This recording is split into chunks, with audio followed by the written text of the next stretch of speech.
உத்தேசமாக அண்ணா சிலைக்கு வந்து ஊர்வலமாக இந்தியன் பேசுகிறவர் அமைச்சர் சொல்லியிருந்தாருங்க. நான் வந்துட்டு கிளம்பணும். கிளம்புறப்போ திமுகக்காரங்க வந்துட்டு அது எங்கள் டைமுக்கு விட மாட்டேங்கிட்டாங்க. எங்கள் அமைச்சர் வந்தாருன்னு அமைச்சர் முன்னாடி வந்துருந்தாங்க. அவர் பிரின்ஸ்பெக்டர் எஸ்ஐகிட்ட பேசிகிட்டு இருந்தாங்க. பேசிட்டு அமைச்சர் திரும்ப ஒரு செகண்ட் இல்லைங்க. நான் ஒரு 2 அடி முன்னாடி வச்சேன். தகவல் என்னை வந்து கொடி கட்டினேன் குச்சி 3 குச்சியில் அடிச்சிட்டாங்க. எனக்கு மூஞ்ச கல்லாக பறந்ததுங்க.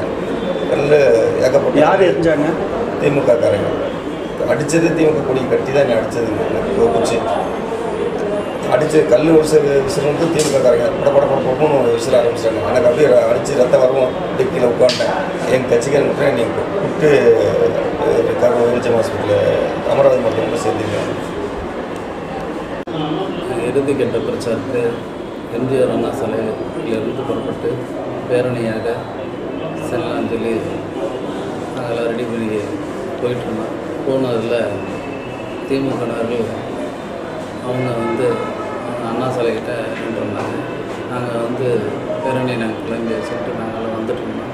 ஆனால் இருபுறமும் அவங்க கும்பலை சத்து வேணும்னே நின்றுட்டு எங்களை விடாமல் நின்றுருந்தாங்க. நாங்கள் போலீஸார்கிட்ட எங்களுக்கு வழி கொடுங்க நான்ட்டு கேட்டோம். போலீஸாரே எங்களுக்கு வழி விட்டு அவங்கள்ட்ட போய் பேசிகிட்டு இருந்தாங்க.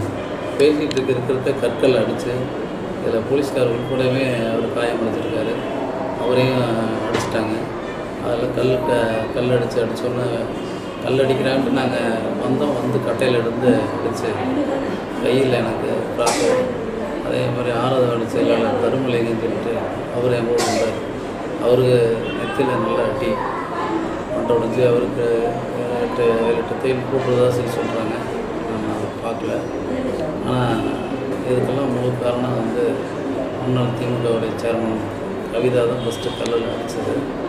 அதுக்கப்புறம் நகர செயலாளர் கணேசன் கட்டையால் உருட்டுக்கட்டை ஆயிரத்தில் கையை அடிச்சிட்டாரு. அடித்து வழிதாக முடியல. அப்புறம் அங்கேருந்து நண்பர்கள்லாம் கூட்டிகிட்டு ஆஸ்பத்திரி கூப்பிட்டு வந்தாங்க. ஆனால் அடிக்க சொன்னது முன்னாள் மாவட்ட திமுகவுடைய மாவட்ட செயலாளர் செந்தில் பாலாஜி தான் நல்லா அடித்து கொடுத்துங்க. நல்லா என்ன சொன்னாங்க அடிக்கணும் தான். திமுகங்க கண்ணு தெரியாமல் உலவரி தாக்கல் என்னை தருமலைங்கத்தையும் தலைமை கழக பொதுச்செயலாளர்கிட்ட அடித்து அடிச்சுட்டாங்க. அப்புறம் அதுக்கப்புறம் எங்களை கட்சி நிர்வாகிகள் அந்த ஹாஸ்பிட்டலில் சேர்த்தாங்க. இப்போ தான் அமைச்சர்கள் நேரடியாக பார்த்து எதாவது கட்சி எங்களுக்கு இருக்குது, நான் இருக்கிறேன், எதுக்கும் பயப்படாதீங்க அப்படின்னு சொல்லிட்டு இருக்காரு. ஆனால் இதுக்கு முழுக்க காரணம் திமுக வன்முறை தாக்குதல் ஆயத்தோட கட்டையாலையும் எங்களை அடித்து நாங்கள் வந்த வண்டி வாகனங்கள் எல்லாத்தையும் அடித்து நறுக்கி சேதப்படுத்துகிறாங்க. உண்மையிலுமே அவங்கள ஒன்றரை சட்டத்தெல்லாம் கைது பண்ணணும். ஏன்னா அவங்களுடைய விலகு திமுக வன்முறை கட்சிங்கிறது தமிழ்நாட்டுக்கே தெரியும். ஆனால் இருந்தாலும் இன்றைக்கி வெங்கமேடு பகுதியில் இப்போ தான் கேள்விப்பட்டேன் 144 போட்டுருக்கதான் சொல்லி சொல்கிறாங்க. அந்தளவுக்கு திமுகவினர்கள் வன்முறை தாக்குதல் அது எங்கள் கட்சி மேலே கொலைவரை தாக்குதல் ஈடுபட்டிருக்காங்க.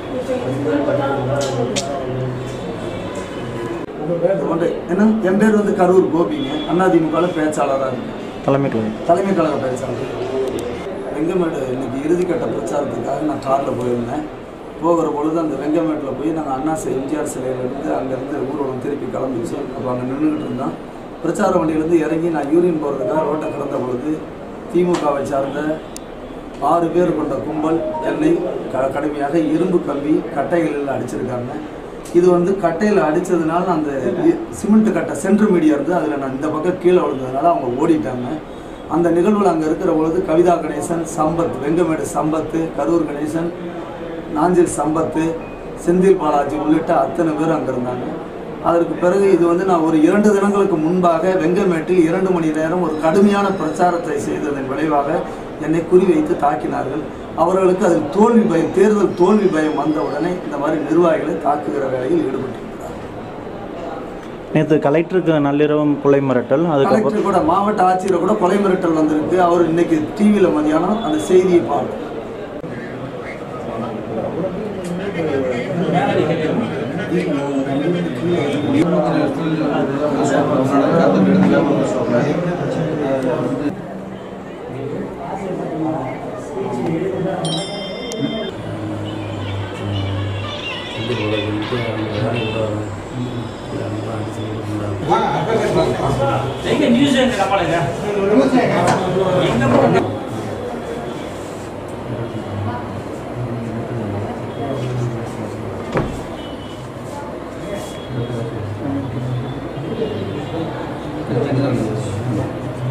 எனக்கு தெரியாமல் போய் கொடுக்கூடாது.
நான்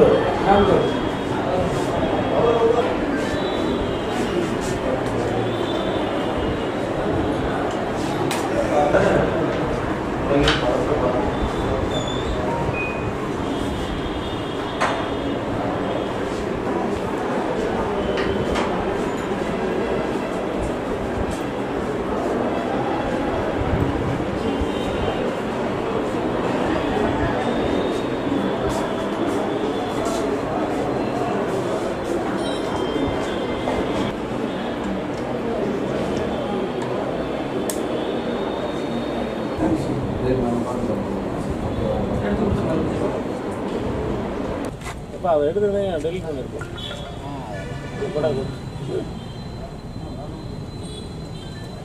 சரி சரி, அந்த இது தெரியுது, அவரோட கை தெரியுது. எந்த அவரோட கை தெரியுது.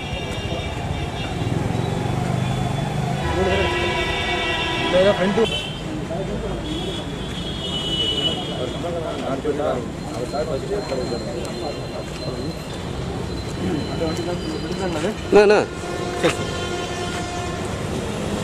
தெரியுதா இல்லையா? தெரியுது. தெரியுதா? தெரியுதா? இல்லை உள்ள லைட் அடிச்சா தெரியுமா? கையில் குத்திட்டு லைட்டு